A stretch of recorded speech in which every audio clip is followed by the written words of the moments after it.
Hello everyone, and welcome to the Round 2 Front 9 coverage of the Greater Peoria Open, sponsored by Double Eagle Disc Golf and put on by the Peoria Frisbee Club.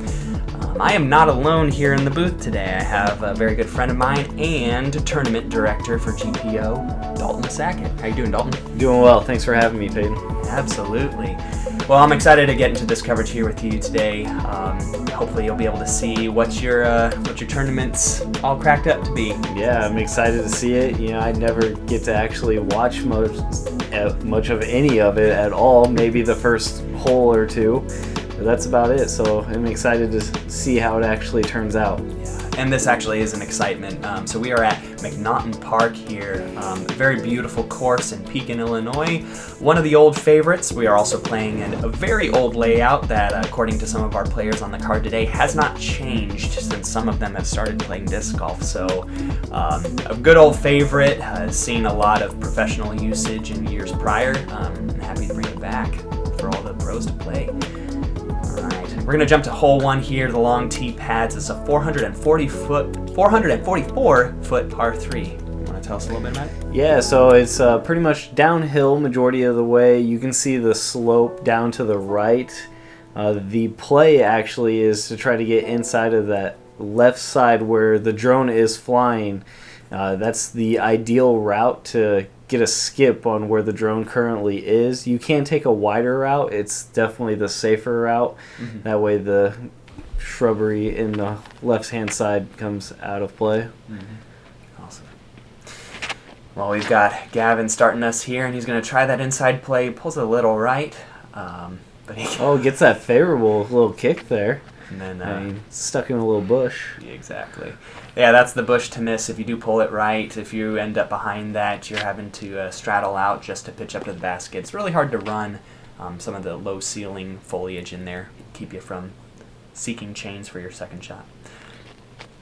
Zach Finwall here. He's having a good month of July here, winning the Clash, coming to GPO, getting top 5, and then I believe he just finished second at the FDO as well. Oh, you're not supposed to talk about that, man. Yes, this coverage is coming out a little bit later, sir. The Forsyth Open happened 2 weeks after this moment. So, yes, he was tied for first for the Forsyth, so scoring very well. Couldn't close out the playoff, but I know he'll come back with some fire. He's a great player. Kevin hanging that out on the safe side. I don't know if that was by design, but just straightened out into the biggest gap there, and he's just got to pitch up for his par. I remember talking to Kevin prior to the event, and he actually thought hole 2's basket was hole 1's when he first played his practice round. Mm-hmm. So I don't know if that also came into effect again, where he had forgot where the basket placement I'm was. doubtful. He doesn't seem like a short-term memory kind of guy to me, but yeah, it's possible. But we got Zach here, played it into the ground, just trying to get that ground skip, put himself in a circle. That should be a easily made putt from about 18 feet. All right, GT Hancock here. Nice little layup. Yeah, he's right at the box. It's a tap in for him. Yeah. Most players, if they miss their shot and get caught up by this tree, will just be by the base, so they have some sort of jump putt approach or a little... Gav. Yeah. It's a good run from Gavin, but yeah, just pitching up at this point. If the tree catches you, if you push it out to where Kevin is just pitching up from. So, all right. A little bit farther than I thought, actually. I said 18 feet. It's probably like 25. A little meat on the bones. It's a scary putt for the first hole jitters. But a confidence booster. Zach's going to like that moving forward. He's going to try to put it closer from here on out, and he's got confidence in his long circle 1 putts. Yeah. Just routine threes. That's about par for the course. Or par for this hole, anyway. Yeah. Yeah. It never gets old. It's a tough hole to get that birdie on to start the day off. Yeah. All right, hole 2. We got a long pad here as well. A 306-foot par 3. This one is a blind shot. That crest of that hill makes this basket unviewable from the tee. But most players are wanting to throw a slow disc out here that doesn't really move much left to right, and just get it to settle down gently 300 feet from the basket in about, like, I don't know, like 15, 20 feet below the tee pad. Yeah. So your disc can carry. Most shots will end up carrying left here, as we see Gavin throwing pretty much the ideal shot. Oh yeah.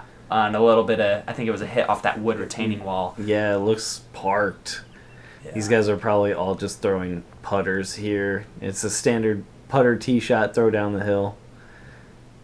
That's Micah Groth in the background, nearly getting clipped by Zach's turnover shot. Micah was actually, on a side note, on the bag for Kevin for this weekend. So, yeah, he's providing some local insight to the courses that they're playing. It was cool to see him out there. I had talked to him, and he was taking that week off. I know a lot of the touring pros were taking this week off. Some of them decided to play, so happy to have them all here. Absolutely. Oh, from deep. Oh, again, some clip. GT. GT's a pretty good putter. I watched him in round one, or actually not round one. I watched him a little bit on the course. He can close out pretty well with some confident putts. To see if Gavin can do it as well. Yeah. I think Gavin hitting a dry spell for some of his putting. He'll get some good putts in, I'm sure, but most of these pros, I think that's the one thing that really truly does come and go is the putting. It's always seasonal. Yeah, I agree. And I know Gavin, a friend of mine, we had played a practice round prior to the event together at Northwood Black, and he was stating that his putting's been a little off this year. So, but moving on to hole 3, this is a nice little turnover shot. You can throw a forehand; it's a little safer. The flex backhand, though, for a righty is the ideal play to get it even close to be in a birdie range. Absolutely. Yeah, I know we've got some good forehands here on the card. I think, Zach's going to go for that. It's a really reliable play. You can easily push it to circle 2 if you're confident with it. He puts it really high. I think that might be inside. Yeah, I don't think I've ever seen the inside route. No, you kind of push the back tree line here with that high forehand, and then it just kind of dumps out more towards that tree on the right-hand side before you approach the green. Like you said, it's a safe play. But yeah, this backhand that Kevin's going for with pretty much a straight disc, not really too much understable. Just kind of pipe it up there and on Anheuser and let the disc do the work for you. Yeah, that looks good. Yeah. Because once you get around that corner, you just want the disc to kind of stable out and slide up towards the green. Yeah, I always make that mistake when I come out here, and I think I'll fix that for next time. I try to throw something more understable and try to let the disc turn a little bit more for me, but you really want it like fighting out at the end of it. So it looks like both of these will work out that way. Yeah. You can almost tell in Gavin's throw there that he kind of forced something that looked a little bit more overstable on that line. Exactly.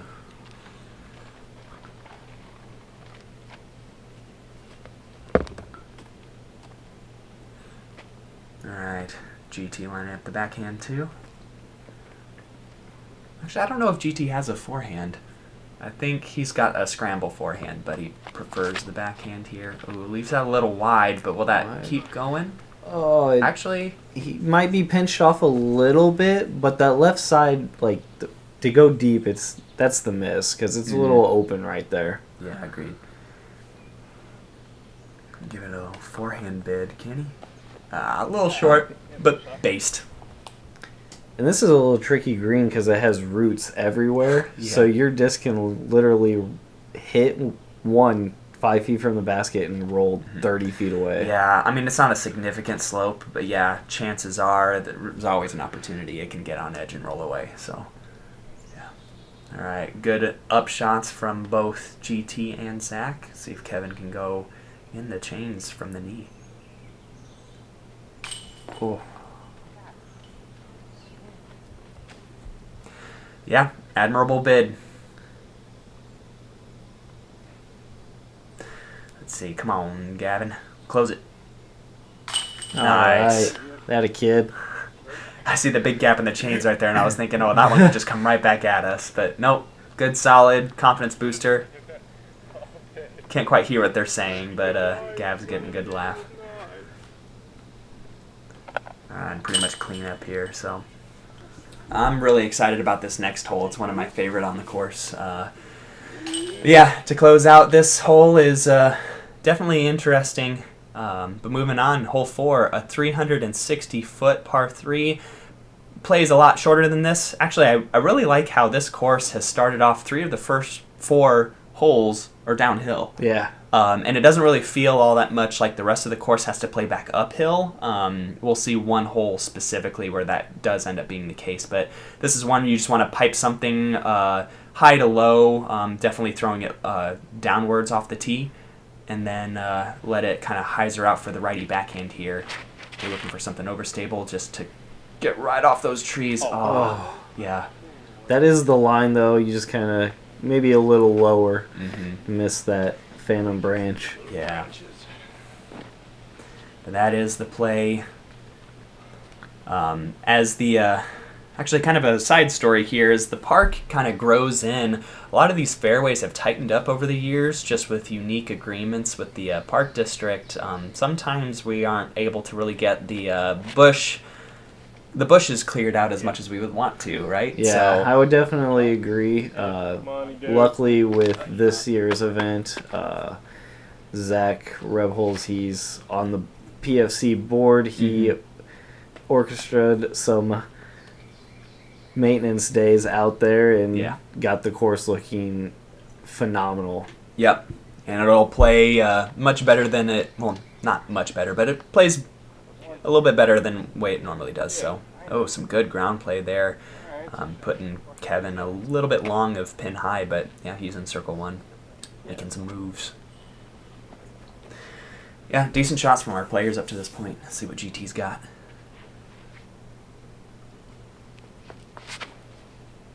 That's high on the inside, but that should work out okay. Oh yeah, that curled right up to the base. Yep, that's a good one.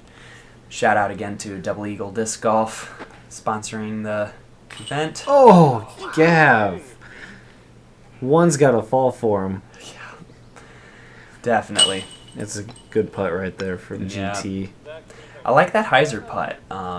Something that I'm working on myself too is trying to give it a little bit extra hyzer, just so that I know it gets grounded if I'm either left or right, height-wise. So that would be directional-wise, but yeah, he's got a good confident putt there. Yeah, Zach putting it in. It's a good shot. And yeah, and you had mentioned, shout out to Double Eagle. Double Eagle did a phenomenal job of sponsoring this and assisting me in getting other sponsors for the event. They came up a week early to help set up for it, and I just can't thank Ryan and Jay and everyone there at Double Eagle down in Florida enough. Yeah, it's crazy. Florida's coming to play up in Illinois. We're getting some of their weather, too. Like, we just had a span of days where it was like 95 and higher, and with the humidity and heat index, it gets up to over 100. It gets crazy. All right, want to introduce hole 5 for us? Yeah, hole 5, par 3. This is definitely a gettable one for all of these guys. It's just over 300 feet. The tricky thing is that green is all hard dirt, so your disc will skip fast if you get a high-speed driver or something down there. Yeah. You said this is gettable because these guys can throw a mid-range right at this and let it fade off just like Zach did. A little bit of ground play. I think he's based. Yeah. I don't have a catch cam for this event, so but I do get a lot of good airspace covered with the player cam on all courses. So, yeah, that was a good shot by Zach. Let's see what Kevin can do. Looks like he's got a slow mid-range as well. Or no, this is his pure. He's throwing this all over the course. Okay. A little extra hyzered. With it being a putter, it should be fine. He'll probably be circles edge, circle 2. Yeah. It's in his range, though. Yep.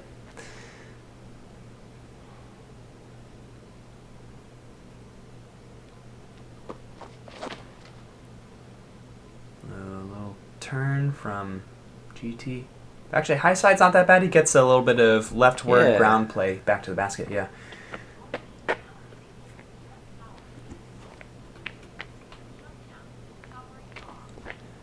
So I will mention, just as a player, it's probably okay to be a little extra left of the basket because then you have the upward putt back at the basket. So a little bit more forgiving misses, if you were. That was right on line. Absolutely parked. Oh, yeah, you see it right there. Yeah. Next to the pin. There it is. Yeah. So Kevin was a little left. Oh. It's a lot of spit out so far, and we're only 5 holes in. I know. Yeah, these guys are probably telling themselves that this 3-round event, they're really wanting to make moves here. And, I mean, granted, B tier, a lot of the times these top players are playing events where they're only at 1 course, or they're at 2 courses. So they put all of their eggs into that practice round where they can get a lot of practice in on that 1 course, but now they're having to diversify and almost kind of play on their toes. They get out there as quick as they can, get a practice round in, and I mean McNaughton, Yeah. It can have some teeth. Oh It can yeah. have some teeth. I think the long pars are a little forgiving, but Yeah, the locals don't call it McNasty for nothing. Great Lakes Disc, located in Grand Rapids, Michigan, is a fully stocked retail disc golf store that fulfills all of your disc golf needs. We carry all of the major manufacturers, accessories, and offer player and event sponsorship, along with tournament payout assistance. To learn more about Great Lakes Disc, visit greatlakesdisc.com. Big shout out to Great Lakes for sponsoring the media here for this event. yeah, absolutely.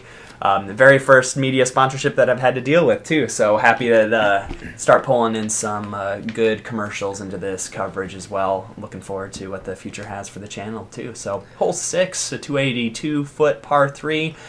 Actually, I think this one plays a heck of a lot longer than that. I think this is more like a 340-foot shot. This is like almost a fairway driver shot for a lot of these guys. It really is.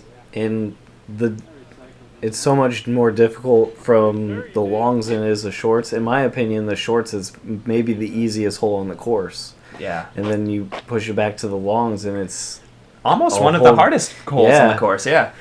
Yeah. I think I could guess on the back 9, it'd probably be hole 10 would be one of the hardest. Maybe even hole 11. Yeah. But yeah, on the front 9 here, I think this is kind of one of the tougher ones. I'll say from a more amateur perspective. I think these guys, as you see, GT laces it. That's good. But yeah, Zach was a little inside on that first shot. Let's see what Gavin has. He's a little inside too, but if the disc holds straight, it looks like it caught a branch, so it probably pushed it left a little bit more. I mean, most of these guys will get a chance of a solid circle 2 putt, mostly. They're confident in hitting gaps within 150 feet, 200 feet, so they're putting it at the right spot where they need to be. They just need to close out with a good putt, and this would be a green to do it on. Oh, he didn't like it out the hand. But it gets lucky. Yeah, it gets through that gap on the right-hand side. Oh, man. All right. I think out the outside edge of circle 2, Gavin putting it up. Oh. And another thing, if we're talking about like putting technique, I think that's definitely something to master. When you're doing those long, lofty circle 2 bids, trying to get the nose down on those. Yeah. Or at least flat so that the disc doesn't hyzer out so fast like either of these putts from Zach or Gavin. Mm-hmm. It's really being able to get the disc to kind of drive downward more than just kind of float and loft and go with the wind. Right. So, that was what a putt. Good putt there by Kevin. Yeah. Man, that was good.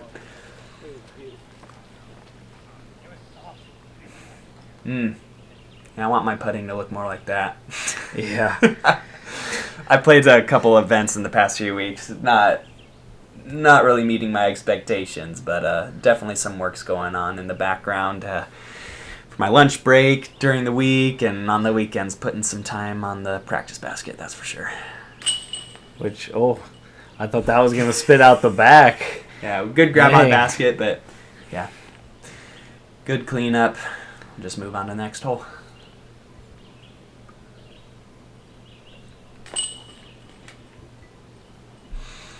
Yeah, this next one can be fun. Not to kind of get too ahead of ourselves, but cleanups are pretty good for them. But hole 7, actually, you go ahead and take this one, Dalton. Yeah, so like 396 feet, par 3.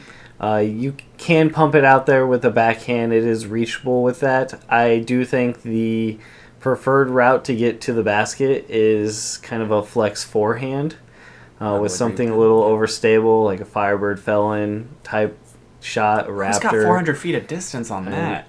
Well, Zach Finwall's on the card, so... Okay. But yeah, no, you hit it quite right. Yeah, forehand flex. I've been recently discovering that myself, but yeah, this shot, like GT's throwing, is pretty much what that shot looks like. You just kind of got to get lucky at the very end of it. As you saw, there's some clumps of brush as well as trees that kind of move into that shot shape on the right-hand side the closer you get to the basket. So it's kind of a poke and pray at the very end, but it's definitely a safe shot. You would just have a small chip up, you get close to the basket, tap in your par. So yeah. Yeah, because GT's far enough up there that a 3 is so easy. Yeah. And even Kevin hit that tree, and he's right there within 80 feet maybe. Yeah, and you pointed it out, yeah. So Zach's on the card. He's looking like he's putting the forehand out there.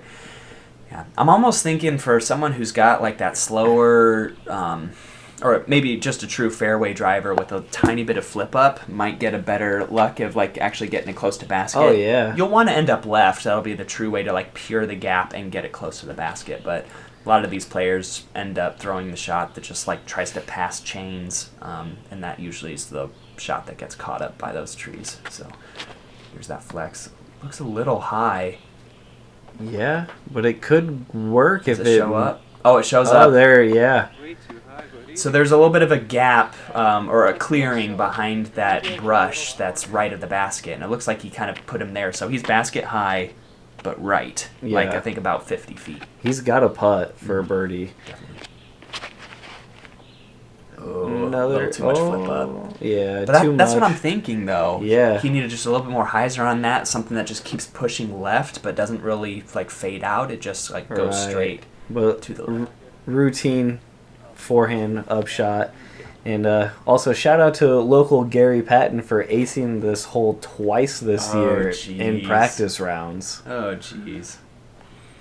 I saw those, and it kind of made me sick to my stomach, because part of me is just saying, I wish I could get it to the basket in some days. Yeah, right? Let alone put it in the chains. You and me both. Oh, my gosh. But yeah, good on you, Gary. Love a local shout-out. Yeah, and here's Zach's putt for birdie. There it is. Come on. Yeah. What a putt. And that one, yeah. That's a feel-good birdie right there. Definitely. I mean, the hill gently slopes down as the disc travels. So, I mean, if you miss that left or right, you're going to, like, circle's edge long. So, yeah, good cleanups here. Yep, and then tap-ins for Gav, and Kevin will move on to the next hole. Yeah, the routine upshots with the tap-ins. Routine. Yeah, that was hole 7. Definitely not the most birdied hole here on the front 9, but it's birdied a lot more than I thought. How many birdies do we have? 10? 10 out of like 62, 62 player field? I forget. Let me double check that really quick if you want to walk us through this hole. So hole 8, par 4, it's pretty much uphill the whole way. This is that one hole that Peyton had mentioned about going back up the hill. The green is pretty guarded by these guardian trees here. A lot of people will throw like a forehand to get up there. Mm-hmm. That's probably what Finwall will be throwing. Yep. Yeah, I see that. I have seen this hole parked many of times from the longs with a roller, which is a sneaky kind of play. Yeah. Be interesting to see like how you'd actually, roller, there's a lot of luck. A lot more luck with a roller than it is an air shot. But yeah, I guess disc golf's a game of misses. You just want to make sure you miss the correct side and try to get close. So that, good forehand there from Zach. It's just pipe the gap. And he's at that mouth of those trees. So about 100 feet short, but I mean, that's like another 15 feet from where he's at uphill. Not 15, maybe 10. But still, it'll challenge the jump putt, definitely, for distance. Yeah. This is a way to really get there if you're a backhand specialist, is try to hit it high in the gap as GT did, but it looks like he overturned it. It almost kind of reminds me of hole 3, except for uphill. Oh yeah, Kind exactly. of similar shot shaping. And that one you do more with the fairway driver. This one, I think you're definitely wanting a distance driver because you want this to like never really like travel downwards. You want it to hit the ground at the same level you throw it at, but then get that extra ground play. Ooh, Kevin definitely puts it high. Doesn't look like overturned. No, it actually looks pretty good. Looks like it's should fighting be out. at circle 2, I think. Yeah. I'm a little omnipotent because I've kind of edited all of this footage so I can give you a little bit of... Yeah. He's in a good spot, I'll say that. All right. Gav, also a pretty good spot too. I don't think he's quite as close as Kev's CTP, but these are all great shots, yeah. Definitely not complaining about these at all. Just a short chipper. Yeah. Yeah. Also want to play this one short too because that it's like a 20-degree slope, and it can definitely get in your brain if you're on the high side of this basket, even from like 15 feet. You could think, oh, a roll away would devastate you. Yeah, for sure. Take a 30-foot putt to a 100-foot putt. There you go. Especially with a roll away too, yeah. Well, and those strong hyzer putts definitely go at risk of getting on edge, so happy that GT's sat. Kevin, our final chance at an eagle here. What a drive. Yeah. Man. Hits the nail right on the head there. Heart of the chains. That's where you want to be. Yeah, I mean, that was like circle's edge, so he put that one in C1. That's a good shot. I mean, putting together quite a round. He's 5 down right now. We got 4 down from Zach, 2 down from Gav, 3 down from GT. It's not too bad. All right, and a couple more, so that'll be more of a 5 down as well. Yeah. Yeah, I'll mention here on this front 9, even from the longs, scoring, it is scoreable, but I think the back 9, there's a handful more forgiving par 4s that allow it to be a lot more scoreable. So we'll see how these players shake out on the back 9. But we've got one more hole before we get there, and that's hole 9. Hole 9, it's possibly the easiest hole that these guys will play during this round.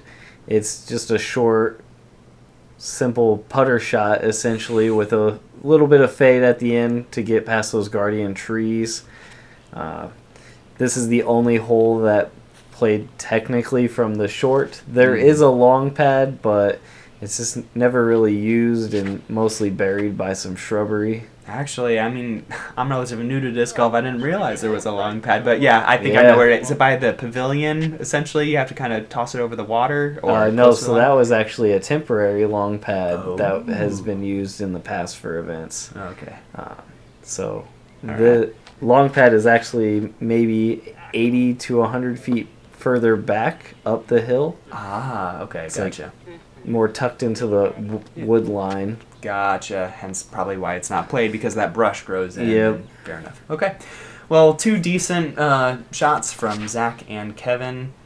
Yeah, GT hangs this one out wide, lets the putters kind of gently fade in. Yeah. I think those are all good shots. I think that one was maybe a little short. I think it went in front of that big tree. Kind of want to sneak it behind it. But either way, he's still in circle 1. Yeah, this green, though, is dirt packed. This one's high and going left. I think he'll be the furthest of the group, but yeah, dirt packed, so you get a little bit of extra ground play. Oh, no, never mind, Zach. Must have gotten a bad skip or roll. Yeah, having to do that knee straddle out. That's not going to be the last one this round. I know that for a fact. There's plenty of... Oh, look, Gavin is actually parked. I think he got grabbed. I think he got a good tree grab, but that's okay. You know what, disc golf, you take the luck where you get it. Nice, good cleanups here for Bird from the rest of the crew. I would say Gavin does have the advantage over these guys, being a Illinois boy. And that's true. He's been coming down to play Illinois AMs with his mom plenty of times. Fair enough. Well, that's the front 9, guys. Thank you so very much for joining us here. Got a lot more disc golf for you. We're halfway through GPO. Yeah. Stay tuned for round 2. the second part of round 2. Yeah. Sorry. Part 2, round 2, and round 3 to see who wins. Once again, I want to thank Peyton for having me here in the booth, and I definitely want to thank all of the sponsors that we have out there, especially the main title sponsor, Double Eagle, for helping this event become what it is. It's almost like a A tier wrapped up in a B tier. Absolutely. Well, hey, if you guys are ever in the Peoria area, you know now that we've got plenty of other courses besides the U's. So come play disc golf. Thanks for watching, guys.